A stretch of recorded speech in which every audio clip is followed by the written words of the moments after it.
Hi అండి. ఈరోజు వీడియోలో టమాటా రసం చేసి చూపిస్తున్నాను. టమాటా రసం ఒక్కొక్కళ్ళు ఒక్కొక్క పద్ధతిలో చేస్తారు. ఒక్కసారి ఇలా నా స్టైల్‌లో చేయండి. నిజంగా చాలా నచ్చేస్తది. ఇది మీరు సూప్‌లా కూడా తాగేయొచ్చు. డైజెషన్‌కి పనిచేస్తదండి. ఉట్టి రసంతోనే తినేస్తారు మీరు రైస్ మొత్తం. అంత కమ్మగా ఉంటది, రుచిగా ఉంటది. ఈ సింపుల్ అండ్ టేస్టీ టమాటా రసం ఎలా చేయాలో ఒకసారి చేసి చూపిస్తాను. తప్పకుండా ట్రై చేయాల్సిన రెసిపీ. ఇంకా లేట్ చేయకుండా ఈ టమాటా రసం ఎలా చేయాలో ఒకసారి చూద్దాం రండి. ఇప్పుడు టమాటా చారు చేసుకోవడానికి ముందుగా టమాటాలు తీసుకొని కట్ చేసుకోవాలి. నేనైతే 5 చిన్న సైజ్ టమాటాలు తీసుకున్నానండి. ఎప్పుడైనా టమాటా చారు చేసుకున్నప్పుడు పండుగా ఉన్న టమాటాలు తీసుకోండి. టేస్ట్ బావుంటది. రసం కూడా మీకు కలర్‌ఫుల్‌గా చాలా కనిపిస్తది. ఈ విషయం కొంతమందికి తెలీదు. ఎప్పుడైనా రసం చేసినప్పుడు మాత్రం పండుగున్న టమాటాలే తీసుకోండి. ఈ విధంగానే కొంచెం పెద్ద సైజ్ కింద కట్ చేసుకోవాలి. ఎందుకంటే ఈ టమాటాలు మొత్తం మిక్సీ జార్‌లో వేసుకోవాలి. ఇలా కట్ చేసుకున్న టమాటాలు మొత్తం మిక్సీ జార్‌లోకి వేసుకోవాలి. టమాటా ముక్కలు వేసుకున్నాక ఇందులోనే 5 వెల్లుల్లి, 5 వరకు మిరియాలు వేసుకోండి. మెయిన్‌గా ఈ టమాటా రసానికి వెల్లుల్లి, మిరియాలు ఫ్లేవర్ తెలుస్తది. దీని రుచి కూడా చాలా బావుంటది. ఇప్పుడు మూత పెట్టుకొని ప్యూరీ కింద మిక్సీ చేసుకోవాలి. ఇప్పుడు రసం ఎందులో పెడతారో అలాంటిదొకటి తీసుకొని మిక్సీ చేసుకున్న టమాటా ప్యూరీ వేసుకోండి. టమాటా మిక్సీ చేసుకున్నప్పుడు మాత్రం ఎలాంటి వాటర్ ఏం వేసుకోకూడదండి. ఇలానే స్మూత్‌గా పేస్ట్ చేసుకోవాలి. ఎక్కడ ముక్కల కింద కూడా ఉండకూడదు. ముందుగానే చిన్న నిమ్మకాయ సైజ్ అంత చింతపండు నానపెట్టుకొని చింతపండు వాటర్ వేసుకోండి.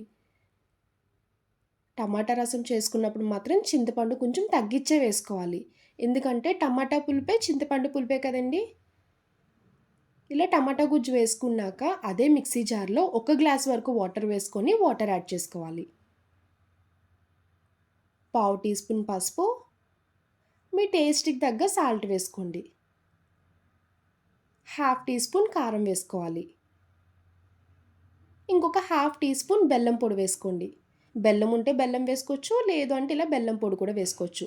రసంలో ఎప్పుడైనా పెట్టుకున్నప్పుడు ఇలా బెల్లం వేసుకోవడం వల్ల మంచి టేస్ట్ వస్తది. రసం కూడా చాలా బావుంటది. ఇలా ఇవన్నీ వేసుకున్నాక కలుపుకుంటూ 5-6 మినిట్స్ వరకు బాయిల్ చేసుకోవాలి.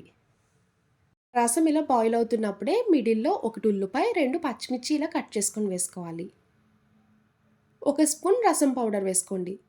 రసం పౌడర్ కంపల్సరీ అని కాదు. ఉంటే వేసుకోండి. లేదు అంటే స్కిప్ చేసుకోవచ్చు. నా దగ్గర ఉందని వేస్తున్నానండి. ఇలా ఇవి వేసుకున్నాక ఒకసారి కలుపుకుంటూ ఇంకొక 2 మినిట్స్ బాయిల్ చేసుకోండి. చూడండి రసం అయితే కంప్లీట్‌గా బాయిల్ అయిపోయింది. మీరు కావాలనుకుంటే ఇదే టైంలో సాల్ట్ చూసుకొని అడ్జస్ట్ చేసుకోవచ్చు. ఇంకా లాస్ట్‌లో కొంచెం కొత్తిమీర వేసుకోండి. ఎప్పుడైనా రసం పెట్టుకున్నప్పుడు కొత్తిమీర వేస్తారు కదా! అప్పుడు కాడలతో కట్ చేసుకొని వేయండి. టేస్ట్ చాలా బావుంటది. ఇలా కొత్తిమీర వేసుకున్నాక ఒకసారి కలుపుకొని ఇంకా పక్కన పెట్టుకోండి. ఈలోపు తాలింపు రెడీ చేసుకోవచ్చు. ఇప్పుడు తాలింపు పెట్టుకోవడానికి స్టవ్ ఆన్ చేసి ఇలాంటి ఒక తాలింపు పాన్ పెట్టుకొని అందులో ఒక స్పూన్ ఆయిల్ వేసుకోవాలి. ఎప్పుడైనా రసం పెట్టుకున్నప్పుడు ఎక్కువ ఆయిల్ అయితే తీసుకోదండి. 1 టీ స్పూన్ ఆయిల్ అయితే సరిపోద్ది. ఆయిల్ హీట్ అయ్యాక ఆవాలు, జీలకర్ర, ఎండుమిరపకాయలు, వెల్లుల్లి, కొంచెం కరివేపాకు, అలానే ఇంగువ కూడా వేసుకోండి. ఇంగువ వేయడం అస్సలు మర్చిపోకండి. అరుగుదలకి మంచిది. ఫ్లేవర్ అండ్ టేస్ట్ కూడా బావుంటది. ఇలా తాలింపు దినుసులన్నీ వేసుకున్నాక ఒక 30 సెకండ్స్ వరకు ఫ్రై చేసుకోవాలి. ఇలా ఫ్రై చేసిన తాలింపు తీసుకొని ఇప్పుడు రసంలో వేసుకోండి. ఇలా వేడి వేడి మీదే వేసుకోవాలి తాలింపు ఎప్పుడైనా వేసుకున్నప్పుడు. తాలింపు వేసుకున్నాక ఒకసారి కలుపుకోండి. చూసారు కదండీ! చాలా సింపుల్‌గా అయిపోయింది. నేనైతే ఎప్పుడు టమాటా రసం చేసినా ఈ విధంగానే చేస్తానండి. టేస్ట్ అయితే చాలా బావుంటది. దీనికి కాంబినేషన్‌గా ఫ్రై, పాపడ్స్ ఏదైనా బావుంటది. మీరు అవి ఏం లేకుండా కూడా ఉట్టి టమాటా రసంతో తినేయొచ్చు. అంత బావుంటది. చూసారు కదా టమాటా చారు. నా వీడియో మీకు నచ్చితే లైక్ చేసి షేర్ చేయండి. అలానే ఫస్ట్ టైమ్ చూసారైతే ప్లీజ్ నా ఛానల్‌ని సబ్స్క్రైబ్ చేయండి. బాయ్ అండి.